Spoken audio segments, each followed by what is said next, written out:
ಸಚಿವ ನಾಗೇಂದ್ರ ತಲೆದಂಡ ಇವತ್ತು ಫಿಕ್ಸ್ ಆಗತ್ತಾ? ಯಾಕಂದರೆ ಸಿ ಎಂ ಒಂದು ಸಭೆ ನಡೆಸಿದ್ರು. ಆ ಸಭೆಯಲ್ಲಿ ವಾಲ್ಮೀಕಿ ನಿಗಮದ MD ಪದ್ಮನಾಭನ್ ಈಗಾಗಲೇ ತನಗೆ ಅಂದರೆ ಆ ಒಂದು ಅಕೌಂಟ್ ಮಾಡಿ ಅನ್ನುವಂಥ ಸುಳಿವು ಕೊಟ್ಟಿರೋದು, ಸೂಚನೆ ಕೊಟ್ಟಿರೋದು ಸಚಿವ ನಾಗೇಂದ್ರ ಅನ್ನುವಂಥ ಹೇಳಿಕೆಯನ್ನು CID ಮುಂದೆ ಬಾಯ್ಬಿಟ್ಟಿದ್ದಾರೆ ಅನ್ನುವಂಥ ಆತಂಕದಲ್ಲಿದ್ದಾರೆ. ಸೊ ಹಾಗಾಗಿ ಇದೀಗ ಮರ್ಯಾದೆ ಪ್ರಶ್ನೆ ಆಗುತ್ತೆ. CM ರಹಸ್ಯ ಸಭೆಯಲ್ಲಿ ನಿಗಮ MD ಬಗ್ಗೆ ಚರ್ಚೆ, MD ಪದ್ಮನಾಭ ಹೇಳಿಕೆ ಬಗ್ಗೆ ಮಹತ್ವದ ಚರ್ಚೆ ಆಗುತ್ತೆ. SIT ಮುಂದೆ ಹೇಳಿಕೆ ನೀಡಿರೋ ಪದ್ಮನಾಭ ಬಗ್ಗೆ ಸಚಿವರ ಸಭೆಯಲ್ಲಿ ಸುದೀರ್ಘ ಸಮಾಲೋಚನೆ ಆಗ್ತಾ ಇದೆ. SIT ಮುಂದೆ ನಾಗೇಂದ್ರ ಹೆಸರು ಪ್ರಸ್ತಾಪ. ನಾಗೇಂದ್ರ ಸೂಚನೆ ಮೇರೆಗೆ ಹಣ ವರ್ಗಾವಣೆ ಅಂತೇಳಿ ಹೇಳ್ಕೊಂಡ್ಬಿಟ್ಟಿದ್ದಾರೆ. ಒಂದು ವೇಳೆ ಕೇಸ್ CBIಗೆ ಹೋದರೆ ಸಂಕಷ್ಟ. ಹೀಗಾಗಿ ನಾಗೇಂದ್ರ ರಾಜೀನಾಮೆಗೆ ತೀವ್ರ ಒತ್ತಡ. CBIಗೆ ಹೋದರೆ ಅಂತ ಅಲ್ಲ, CBI ಮನಸ್ಸು ಮಾಡಿದರೆ ಡೈರೆಕ್ಟಾಗಿ ಎಂಟ್ರಿ ಆಗಬಹುದು. ಯಾಕೆಂದರೆ ಯಾವುದೇ ಹಣಕಾಸು ವ್ಯವಹಾರಗಳಲ್ಲಿ 25 ಕೋಟಿಗಿಂತ ಮೇಲೆ ಅವ್ಯವಹಾರ ಆದರೆ CBI ಯಾರನ್ನು ಕೇಳಬೇಕಾಗಿಲ್ಲ, ಡೈರೆಕ್ಟಾಗಿ ಬರ್ಬೋದು, ಡೈರೆಕ್ಟಾಗಿ ಎಂಟ್ರಿ ಕೊಡ್ಬೋದು. ಇದು ತುಂಬ ಜನರಿಗೆ ಗೊತ್ತಿಲ್ಲ. ಕೆಲವರು ಏನಂತ ಕೊಟ್ಟಿದ್ದಾರೆ, ರಾಜ್ಯ ಸರ್ಕಾರ ನೋ ರಾಜ್ಯ ಸರ್ಕಾರ ಅಪೀಲ್ ಮಾಡಬೇಕಂಥದ್ದೇನಿಲ್ಲ. ಈಗ ನಿಮಗೆ DYSP ಗಣಪತಿ, DK ರವಿ ಇದಕ್ಕೆಲ್ಲ CBI ಬರಲ್ಲ. ಇದಕ್ಕೆಲ್ಲ ಡೈರೆಕ್ಟಾಗಿ ನಾವು ಹೇಳಬೇಕಾಗತ್ತೆ. ಆದರೆ 25 ಕೋಟಿ ಅವ್ಯವಹಾರ ಆದ ತಕ್ಷಣ ಅದು CBIಗೆ ಬೇಕು ಅಂತಂದರೆ ಬರ್ಬೋದು ಅದು. ಎಸ್, ನಾಗೇಂದ್ರ ಸೂಚನೆ ಮೇರೆಗೆ ಹಣ ವರ್ಗಾವಣೆ ಅನ್ನುವಂಥ ಆರೋಪಗಳು ಕೇಳಿ ಬರ್ತಾ ಇದೆ. ಸೊ ಹಾಗಾಗಿ ಒಂದು ರಹಸ್ಯ ಸಭೆಯನ್ನು ಮಾಡಿದರು. ಆ ರಹಸ್ಯ ಸಭೆಯಲ್ಲಿ SIT ಮುಂದೆ ನಾಗೇಂದ್ರ ಹೆಸರನ್ನು ಪದ್ಮನಾಭ್ ಹೇಳಿದ್ದಾರೆ ಅನ್ನೋ ಕಾರಣಕ್ಕಾಗಿ ಇದು ನಡಿ ಈಗ ಶುರು ಮಾಡೋಣ.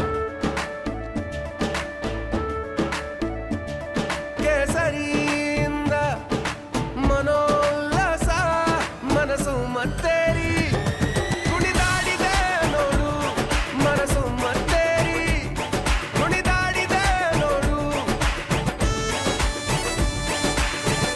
ಕ್ಷಣ ಕ್ಷಣವೂ ಆಚರಿಸಿ ಕೇಸರಿ ಹಬ್ಬ. ವಿಮಲ್ ಬಾಯಲ್ಲಿ ಹೇಳಿ ಕೇಸರಿ ದೊಡ್ಡ ತಲೆನೋವಾಗಿ ಪರಿಣಮಿಸಿದೆ.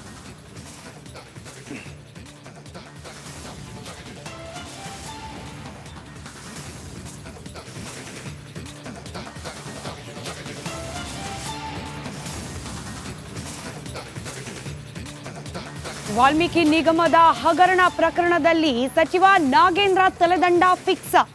85 ಕೋಟಿಗೂ ಅಧಿಕ ಮೌಲ್ಯದ ಹಣವನ್ನ ದುರುಪಯೋಗ ಮಾಡಲಾಗಿದೆ ಅನ್ನೋ ಗಂಭೀರ ಆರೋಪ ಪ್ರಕರಣ ಇದೀಗ ಸಚಿವರ ತಲೆದಂಡದವರೆಗೂ ಬಂದು ನಿಂತಿದೆ. ಸಚಿವ ನಾಗೇಂದ್ರ ಅವರ ರಾಜೀನಾಮೆ ಬಹುತೇಕ ಫಿಕ್ಸ್ ಅಂತ ಹೇಳಲಾಗ್ತಾ ಇದೆ. ರಾಜೀನಾಮೆ ಕುರಿತಂತೆಯೇ ಮುಖ್ಯಮಂತ್ರಿಗಳು ಮಹತ್ವದ ಸಭೆಯನ್ನ ಕೂಡ ನಡೆಸಿದ್ದಾರಂತೆ. ಮುಖ್ಯಮಂತ್ರಿ ಉಪಮುಖ್ಯಮಂತ್ರಿ ನಿರ್ಧಾರಕ್ಕೆ ಬಿಟ್ಟ ವಿಚಾರ ಕಾದು ನೋಡಿ ಅಂತ ಪ್ರತಿಕ್ರಿಯೆಯನ್ನ ನೀಡಿದ್ದಾರೆ ಸಚಿವ HK ಪಾಟೀಲ್. ತಪ್ಪಿತಸ್ಥರಿಗೆ ಶಿಕ್ಷೆ ಆಗೇ ಆಗತ್ತೆ ಅನ್ನೋದು BK ಹರಿಪ್ರಸಾದ್ ಅವರ ಮಾತು.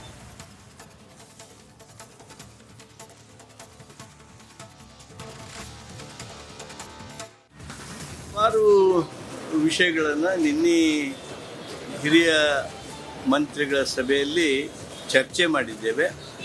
ನಾಗೇಂದ್ರ ಅವರ ವಿಷಯವೂ ಸಹಿತ ಒಂದು ಚರ್ಚೆ ಬಂದಿತ್ತು. ಅದ್ರ ಬಗ್ಗೆ ತಾವು ಕಾದು ನೋಡಿ, ಅದ್ರ ಬಗ್ಗೆ ಚರ್ಚೆ ಮಾಡಿದ್ದೇವೆ. ತಾವು ನಮ್ಮ ಪಕ್ಷದ ನಿರ್ಣಯವನ್ನು, ನಮ್ಮ ನಾಯಕರ ನಿರ್ಣಯಗಳನ್ನು ಕಾದು ನೋಡಿ. 180 ಕೋಟಿ ಜನಸಾಮಾನ್ಯರ ಹಣ ಅದು ಗೋಲ್ಮಾಲ್ ಮಾಡಿದ್ದಾರೆ ಅಂತ ಹೇಳಿದ್ರೆ ಅವ್ರಿಗೆ ಶಿಕ್ಷೆ ಆಗಲೇಬೇಕು, ಅವ್ರು ಎಷ್ಟೇ ದೊಡ್ಡವ್ರು ಇರಲಿ, ಅದಕ್ಕೇನು ರಾಜಿ ಇಲ್ಲ. ತನಿಖೆ ಆದ ನಂತರ, ವರದಿ ಬಂದ ನಂತರ ಅದ್ರ ಬಗ್ಗೆ ಕ್ರಮ ಆಗಬೇಕು. ಎಲ್ಲ ಆಚೆ ಬರುತ್ತೆ. ತಪ್ಪು ಯಾರು ಮಾಡಿದ್ರು ತಪ್ಪೆ. ನಮ್ಮ ಅವಧಿನಲ್ಲಿ ತಪ್ಪಾಗಿದ್ರು ತಪ್ಪೆ, ಅವ್ರ ಅವಧಿನಲ್ಲಿ ತಪ್ಪಾಗಿದ್ರು ತಪ್ಪೆ. ತಪ್ಪನ್ನ ಸರಿ ಅಂತ ಹೇಳೋಕ್ಕಾಗೋದಿಲ್ಲ. ಅವ್ರಿಗೆ ಬಿಟ್ಟ ವಿಚಾರ ನಂಬರ್ 1. ನಂಬರ್ 2, ಕ್ಯಾಬಿನೆಟಿಂದ ರಾಜೀನಾಮೆ ತೊಗೊಳೋದು ಬಿಡೋದು ಅದು CM ಅವರ ಪರಮಾಧಿಕಾರ ಅವರಿಗಿದೆ. ಅವ್ರದ್ದಾದಂಥ ಏನೋ ಕ್ಯಾಬಿನೆಟ್ನಲ್ಲಿ ಯಾರು ಇರಬೇಕು ಯಾರು ಇರಬಾರ್ದು, is the head of the cabinet, first among equals ಅವರೇ.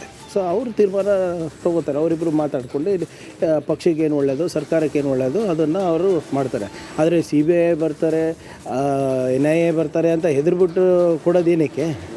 ಈಗ ಉದಾಹರಣೆಗೆ ಹೋದ ಬಾರಿ ನಮ್ಮ ಯಾರು ಜಾರ್ಜ್ ಅವರು ಈಗ ಗಣೇಶ್ ಪ್ರಕರಣದಲ್ಲಿ ಡಿ ಕೆ ರವಿ ಅವ್ರ ಪ್ರಕರಣದಲ್ಲಿ ರಾಜೀನಾಮೆ ಅವರು ನೈತಿಕ ಹೊಣೆ ಹೊತ್ತು ಕೊಟ್ಟಿದ್ದಾರೆ. ಅದಾದಮೇಲೆ ಏನಾಯಿತು, ಸಿ ಬಿ ಐ ಕೊಟ್ಟವಲ್ಲ, ಸಿ ಬಿ ಐಯಿಂದ ಏನಾಯಿತು, ಅವರು ನೋಡಿ ಅವರು ನೈತಿಕತೆಯನ್ನು ತಗೊಂಡು ಅದು ನೋಡಿ ಅಲ್ಲೇನಿತ್ತು. ಇಲ್ಲ ಒಂದು ನಿಮಿಷ, ಅಲ್ಲೇನಿದೆ ಮತ್ತಷ್ಟು ಡೀಟೇಲ್ಸ್ ನಮ್ಮ ಪೊಲಿಟಿಕಲ್ ಬ್ಯೂರೋ ಹೆಡ್ ವಿಜಯ್ ನೀಡ್ತಾ ಹೋಗ್ತಾರೆ. ವಿಜಯ್, ಮುಖ್ಯಮಂತ್ರಿಗಳ ನೇತೃತ್ವದಲ್ಲಿ ಮೀಟಿಂಗ್, ನಾಗೇಂದ್ರ ಅವರ ತಲೆದಂಡ ಬಹುತೇಕ ಫಿಕ್ಸ್ ಅನ್ನೋ ಚರ್ಚೆ ಏನಾಗಬಹುದು ಅಂತ ಹೇಳಿ, ಎಷ್ಟರ ಮಟ್ಟಿಗೆ ಪ್ರೆಷರೈಸ್ಡ್ ಇದೆ ಸರ್ಕಾರ ಸದ್ಯದ ಮಟ್ಟಿಗೆ ನಾಗೇಂದ್ರ ಅವರ ವಿರುದ್ಧ ಕೇಳೋಕ್ ಸಿಗ್ತಿರುವ ಈ ಆರೋಪ ವಿಚಾರಕ್ಕೆ ಸಂಬಂಧಪಟ್ಟಂತೆ?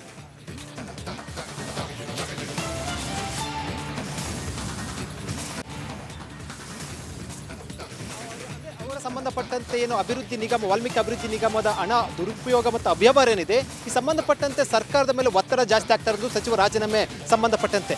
ಯಾಕೆ ಅಂತಂದ್ರೆ SIT ಮುಂದೆ ಪದ್ಮನಾಭ ಅವರು ನಾಗೇಂದ್ರ ಅವರ ಹೆಸರು ಪ್ರಸ್ತಾಪ ಮಾಡಿರುವ ಸಂಬಂಧಪಟ್ಟಂತೆ ಕೂಡ ಸರ್ಕಾರಕ್ಕೆ ತಲೆನೋವಾಗಿರುವಂಥದ್ದು. ರಿಪಬ್ಲಿಕ್ ಕನ್ನಡಕ್ಕೆ ಬಂದ ಮೂಲಗಳ ಮಾಹಿತಿ ಮತ್ತು ಸಚಿವರು ಕೂಡ ಮಾಹಿತಿಯನ್ನು ಖಚಿತಪಡಿಸಿರುವಂಥದ್ದು. ನಿನ್ನೆ ಹಿರಿಯ ಸಚಿವರ ಜೊತೆ ಮುಖ್ಯಮಂತ್ರಿ ಸಿದ್ದರಾಮಯ್ಯ ಸುಮಾರು 30 ನಿಮಿಷಗಳ ಕಾಲ ಪ್ರತ್ಯೇಕವಾಗಿ ಸಭೆಯನ್ನ ಮಾಡ್ತಾರೆ. ಸಭೆಯಲ್ಲಿ ನಾಗೇಂದ್ರ ವಿಚಾರ ಸಂಬಂಧಪಟ್ಟ ಸಮಗ್ರವಾಗಿ ಅಭಿಪ್ರಾಯವನ್ನ ಕೋರ್ತಾರೆ, ಅಭಿಪ್ರಾಯವನ್ನ ಆಲಿಸ್ತಾರೆ. ಎಲ್ಲಾ ಸಚಿವರು ಕೂಡ ಹೇಳಿರುವಂಥದ್ದು ನಾಗೇಂದ್ರ ವಿಚಾರ ಸಂಬಂಧಪಟ್ಟಂತೆ SIT ಮುಂದೆ ಪದ್ಮನಾಭ ಅವರು ಹೇಳಿದ್ದಾರೆ ವಿಚಾರ, ಅದು ಪಕ್ಷಕ್ಕೆ ದೊಡ್ಡ ಮಟ್ಟದಲ್ಲಿ ಮುಜುಗರ ಆಗುತ್ತೆ. ಒಂದು ವೇಳೆ CBI ತನಿಖೆಗೆ ಹೋದ್ರೆ ಆಗ ಪದ್ಮನಾಭ ಅವರು ನಾಗೇಂದ್ರ ಹೆಸರು ಮತ್ತೊಮ್ಮೆ ಪ್ರಸ್ತಾಪ ಮಾಡಿದ್ರೆ ಆಗ ಸಾಕಷ್ಟು ಕೂಡ ಸರ್ಕಾರಕ್ಕೆ ಡ್ಯಾಮೇಜ್ ಆಗುತ್ತೆ. ಡ್ಯಾಮೇಜ್ ತಪ್ಪಿಸಬೇಕ ಹಿನ್ನೆಲೆಯಲ್ಲಿ ಈಗಲೇ ರಾಜೀನಾಮೆ ತೆಗೆದುಕೊಳ್ಳೋ ಸೂಕ್ತ ಅಂತ ಬಹುತೇಕ ಎಲ್ಲಾ ಸಚಿವರು ಕೂಡ ಅಭಿಪ್ರಾಯವನ್ನ CM ಮುಂದೆ ಹೇಳಿರುವಂಥದ್ದು. ಆ ಸಂದರ್ಭದಲ್ಲಿ ಮುಖ್ಯಮಂತ್ರಿ ಸಿದ್ದರಾಮಯ್ಯ ಅವರು ಯೋಚನೆ ಮಾಡ್ತೀನಿ ಅಂತ ಹೇಳಿರುವಂಥದ್ದು. ಅಂತಿಮವಾಗಿ ಮುಖ್ಯಮಂತ್ರಿ ಸಿದ್ದರಾಮಯ್ಯ ಅವರಿಗೆ ಅಧಿಕಾರವನ್ನು ಕೊಟ್ಟಿರುವಂಥ ನಿರ್ಧಾರ ಮಾಡಿ ಅಂತ ಬಹುತೇಕವಾಗಿ ಎಲ್ಲಾ ಸಚಿವರು ಇದೇ ಅಭಿಪ್ರಾಯ ಹೇಳಿರುವಂಥ ಹಿನ್ನೆಲೆಯಲ್ಲಿ ಇಂದು ರಾಜೀನಾಮೆ ಪಡೆಯುವಂಥ ಸಾಧ್ಯತೆ ಇರುವಂಥದ್ದು. ಇಂದು ಈ ಸಂಬಂಧಪಟ್ಟಂತೆ ಸಂಜೆ ಒಂದು ಮಹತ್ವದ ತೀರ್ಮಾನ ತೆಗೆದುಕೊಳ್ಳುವಂಥ ಸಾಧ್ಯತೆ ಇದೆ ಅಂತ ಹೇಳಲಾಗ್ತಾ ಇದೆ. ಸ್ಮಿತಾ. ರೈಟ್, ಧನ್ಯವಾದ ವಿಜಯ್ ಮಾಹಿತಿಗಾಗಿ. ದೇಶದ ಅತಿ ದೊಡ್ಡ ನೆಟ್ವರ್ಕ್ ನಿಂದ ಮೆಗಾ ಕವರೇಜ್, ದೇಶದ ಮತದಾರನ ಆದೇಶ NDAಗ ಇಂಡಿ ಒಕ್ಕೂಟಕ್ಕ, ಲೋಕ ಅಖಾಡದಲ್ಲಿ ಗೆಲ್ಲೋದ್ಯಾರು ಸೋಲೋದ್ಯಾರು, ಕರುನಾಡಿನ 28 ಕ್ಷೇತ್ರಗಳ ನಿಖರ ಫಲಿತಾಂಶ, ಫಾಸ್ಟ್ ರಿಸಲ್ಟ್, ಪಕ್ಕಾ result, number 1 election team, number 1 network, number 1 coverage.